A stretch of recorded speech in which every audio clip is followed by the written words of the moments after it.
Oh, hi. I didn't know that you were coming today. Actually, just kidding. I just thought that'd be cool to like do the van wave thing or whatever. But wanted to get you an update of our schoolie build here and introduce you to our new fireplace and wood stove. This just got installed on New Year's Eve, which is awesome. It's a cubic mini grizzly, which is their big version, and it is incredible once you get wood heat and everything in here. Built a custom chimney here to have extra insulation all the way through. That has the original small chimney that goes all the way up, then put rock wool insulation and a larger chimney shaft that goes through the ceiling and lets all the smoke come out. Very excited to finally have wood heat in here. Got some proper fire protection wood stove boards down in front and for the floor, and then also one on the back. We were originally planning on having this stove be right at the entrance on a little shelf here beside the bench and kind of have it up all cute and cozy and take pictures of it by a beach where you don't need it. And then once we moved in and realized that cold, even when it's not that cold and you're around freezing and a little bit above, it actually gets quite cold, especially damp. There's a few people out there who say you want your fireplace as low as possible, almost touching the ground if you can, if not as low so that the heat can get down and heat the floor and heat the rest of the house properly. And we're extremely glad that we did that. Ever since installing this, the floors have not been cold, and we're not in like Calgary where it's minus 20, minus 40 Canadian temperatures.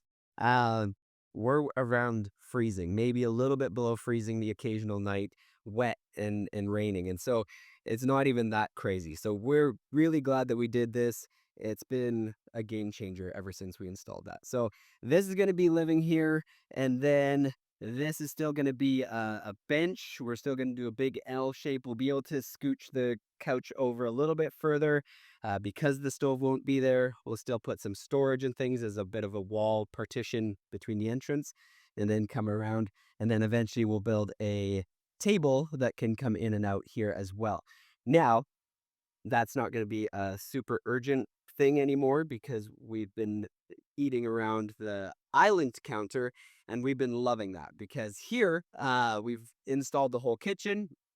So you've got a big space here that once the bench is there, it'll be more like a standing spot too for the girls to stand there and all be around here just like a real island. And it's been incredible having meals around this space. We've been loving that.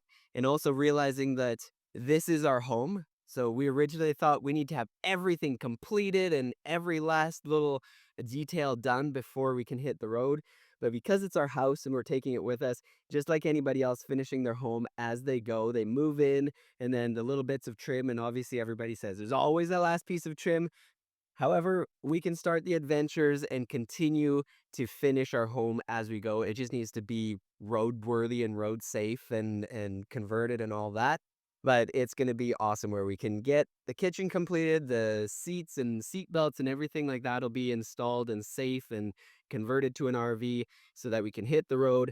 But then all the little things like the final floor is not an urgent thing. A table that we probably won't use because we'll be either eating outside when it's nice. And that's the other cool thing of moving in before it's finished. We can make little adjustments and tweaks. And we've already noticed that with the wood stove, just little things that we go, hey, now that we actually live in here, what makes more sense and what's more practical? And so having a big island space is amazing.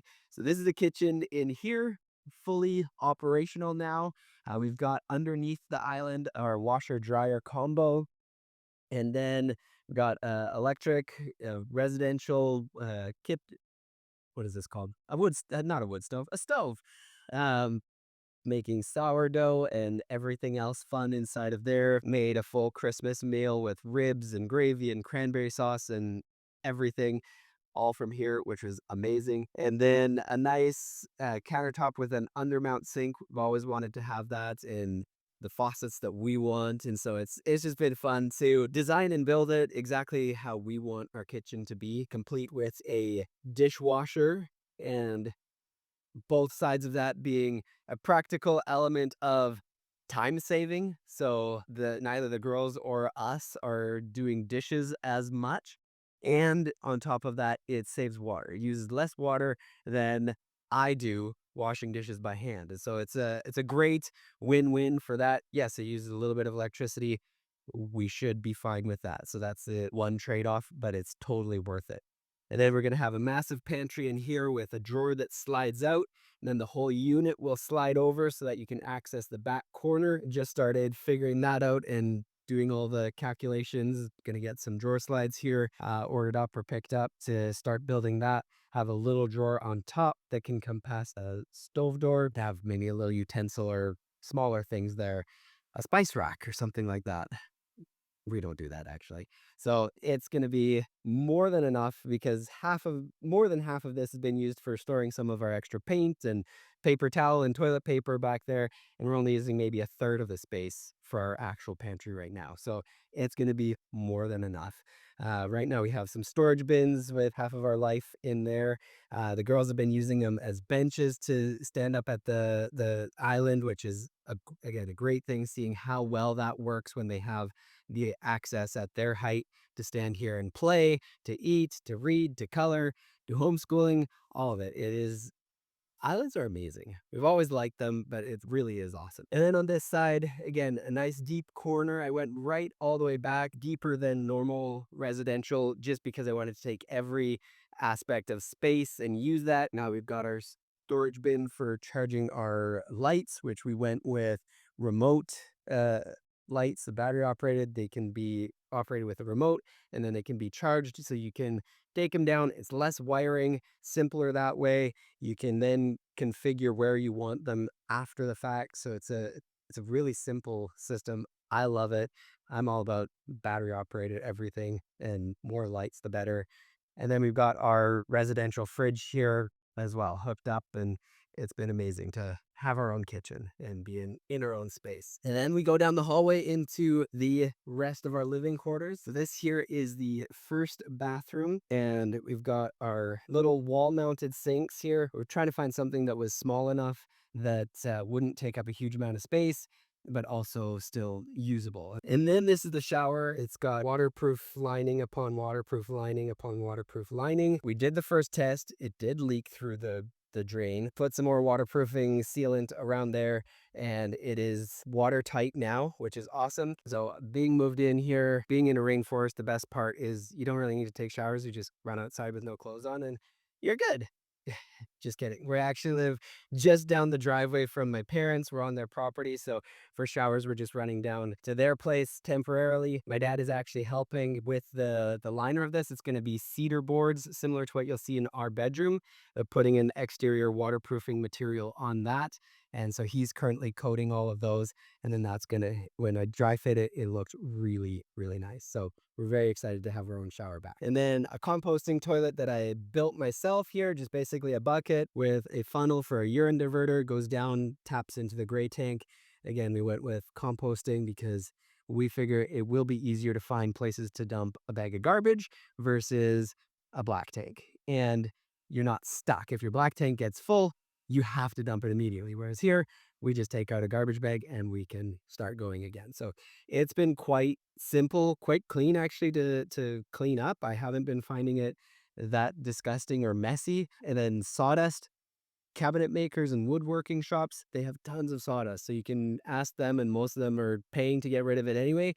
So grabbing a big bag of sawdust, dump as much as you need, and that really helps the smell.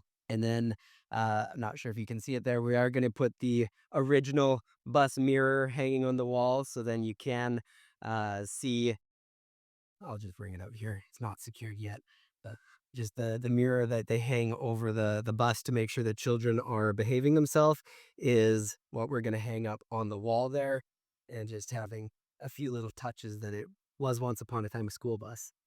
And then the adult's bedroom. This is a folding floor mattress, like a Japanese floor mattress. It is amazing. Our bed does have a little extension that can fold up. However, neither of us are very tall, so we haven't actually put it up, and it just can drape over. It is incredible. We can then roll it up out of the way. All of our water storage and water pump is under here. I have a small story for you on the water pump. And the original water pump I got was a water pump and water accumulator tank combo. It actually ended up giving out. It was constantly starting. It was a very small accumulator tank, so it was constantly starting the pump and not really working the way that I thought it would. And so I think motor died for whatever reason after like a month and a half.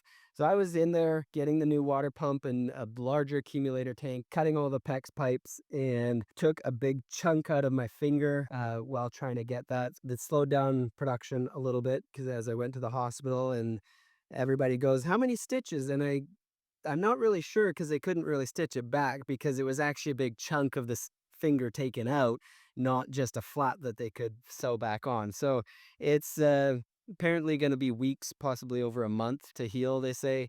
So I'm doing what I can, and my dad is awesome. He's been helping out with a few extra things too, which is very grateful for that. But we do have the new water pump in, and if you're working with the plastic PEX lines, go get a PEX cutter. Don't use the utility knives, even if you're comfortable with it. I've been using one forever, and I just thought, that's how you always do it. But there's a proper tool, this tool right here, and it just, you put the pipe in there and you just squeeze it and it cuts, and you don't have to be manipulating and risking your fingers. So one of these for a few bucks is definitely worth it, and I will always have one now. And then we come around the corner, and this is the second bathroom and electrical room. Another toilet here, another sink. This storage will probably end up being mostly our dresser space and for our clothes storage, as the electrical took a little bit more space than I originally anticipated. But again, we're minimalists. We don't have a lot. It's going to be just fine. But in here, we've got our all-in-one inverter, 6,000 watts, and it's been working awesome. We've got it connected up, just having shore power right now. Our solar panels are not hooked up yet. It does have a space for that.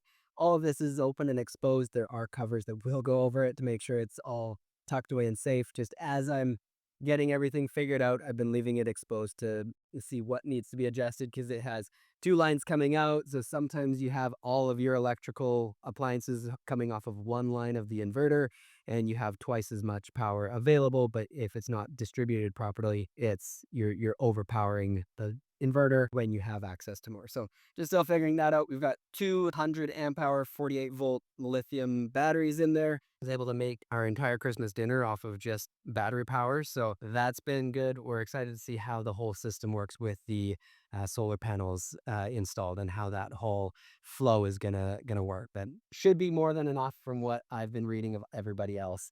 And then we come back down the hallway. The rest of the way here is the girls' room. So we have a little hallway, a little step up over the one of the wheel wells here, and extended in. We've got our walls painted, and Ray's done amazing with all of that.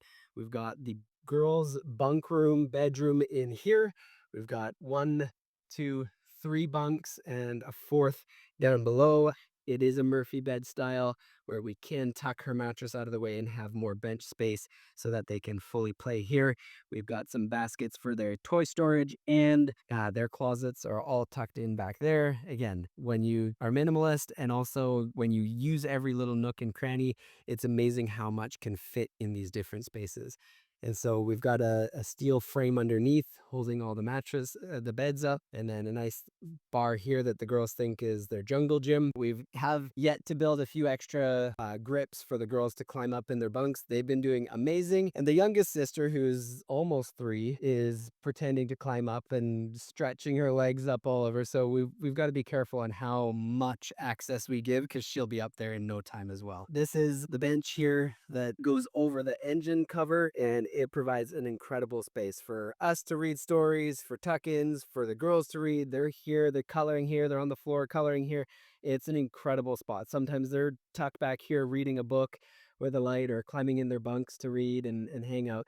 And this was something we wanted to have: a large space. When you can say that, everything seems small here, but it's a large space for them, that they can come back here when it's raining out and they have a space to hang out and play, and it's quiet from the rest. We soundproofed the walls here between our bedroom and theirs, in the hallway, and our bedroom and the bathroom, and it actually makes quite a difference, where you come back here and it is much quieter than the up front. And so this has been awesome. We'll finish up the sides with some cedar trim, like our our wall as well. Another thing we did find living in here, went and got a dehumidifier because the humidity was starting to creep up in the windows. That's something that really helped bring that humidity down. And again, you hear stories, people go living in Arizona and they go, oh, we don't need that. It's fine. And then when you actually live in a place that's 80% humidity and just raining on nonstop constantly, and six people breathing and living in a small space with original bus windows, that half the people, well, everybody loves it. Half the people say don't do it because of exactly those reasons, but it's worth it. The amount of light that comes in. Again, once we get traveling into sunnier, warmer places, we'll probably use it less, but then it's just a nice thing to be mindful of and aware of, and getting something that actually works is important. And so that is our home, and we're excited to continue on and be very close to the end of being able to get on the road here soon.